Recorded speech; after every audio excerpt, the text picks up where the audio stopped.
ce soir, c'est bien grâce à la méditation et à la simplicité qu'elle a amenée dans ma vie et, comme vous allez voir, en moi-même également. Quand j'ai fait mes débuts à la méditation, j'étais une personne qui était déjà très cartésienne. Et puis également, j'étais quelqu'un qui voulait tout comprendre, qui voulait tout maîtriser, qui voulait tout contrôler et qui, par conséquent, se posait aussi mille et une questions sans arrêt. Donc, on m'a même eu l'occasion de me surnommer le point d'interrogation sur pattes.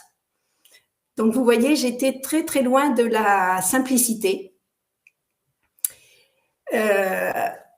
Je me posais donc 1000 questions et je me faisais énormément de nœuds au cerveau et j'étais loin de la simplicité autant dans mon quotidien que dans ma pratique.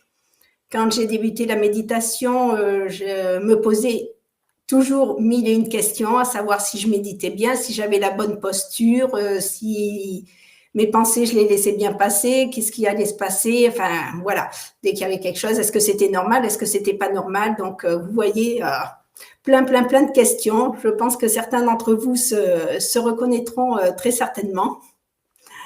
Donc, à tel point, souvent, je me souviens que je disais donc à Christophe Laurette, qui est le fondateur donc de l'Académie Tangram, qui m'a formée à la méditation et à son enseignement, je lui disais souvent, écoute, avec toi, tout est toujours simple. Et c'est vrai que, quelque part, ça m'agaçait un petit peu, parce que moi, j'étais dans la complication et de m'entendre dire des choses et dire, oui, c'est toujours simple, c'était un petit peu agaçant. Et souvent,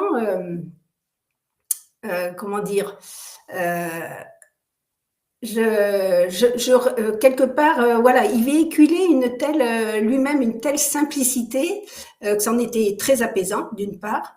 Et quelque peu, j'étais un petit peu désabusée en me disant je n'y arriverai jamais. Et je rêvais, en fin de compte, d'arriver, à avoir cette simplicité et être pareil, dans mon quotidien, avoir la simplicité, comme ça, je me disais, ouais, ça doit être formidable de pouvoir vivre comme ça, aussi simplement, entre guillemets. Et puis, j'ai pratiqué, donc quotidiennement. Et puis, petit à petit, effectivement, il y a des changements qui ont commencé à apparaître. Mais là où ça a été vraiment une révélation pour moi, c'est un jour, j'ai une de mes élèves qui est venue me voir à la fin d'un cours et puis qui m'a dit comme ça, écoute, j'aime beaucoup venir à tes cours parce que vraiment, avec toi, tout est simple. Et là, je dois vous dire que ça a été un petit peu ça m'a fait faire un flashback parce que ça m'a ramené effectivement à moi, à mes débuts. Donc, à l'époque où moi aussi, je disais, avec toi, tout est simple.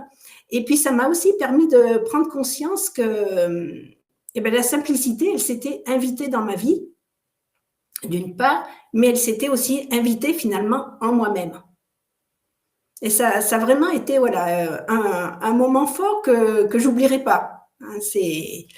C'était quelque chose qui est resté gravé, qui restera gravé souvent, ce petit moment.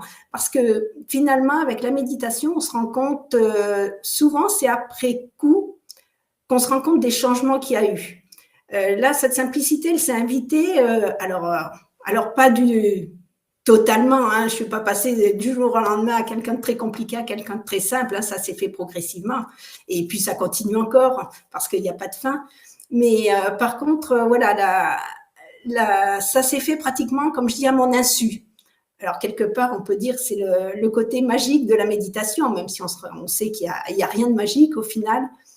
Mais la simplicité, elle s'invite d'abord en soi, et ensuite, elle a des répercussions donc, dans notre quotidien, dans nos actions, dans nos relations, dans notre entourage également. Donc, mais c'est, je dirais, le deuxième effet. Au final, tout part de soi. Tout part de soi.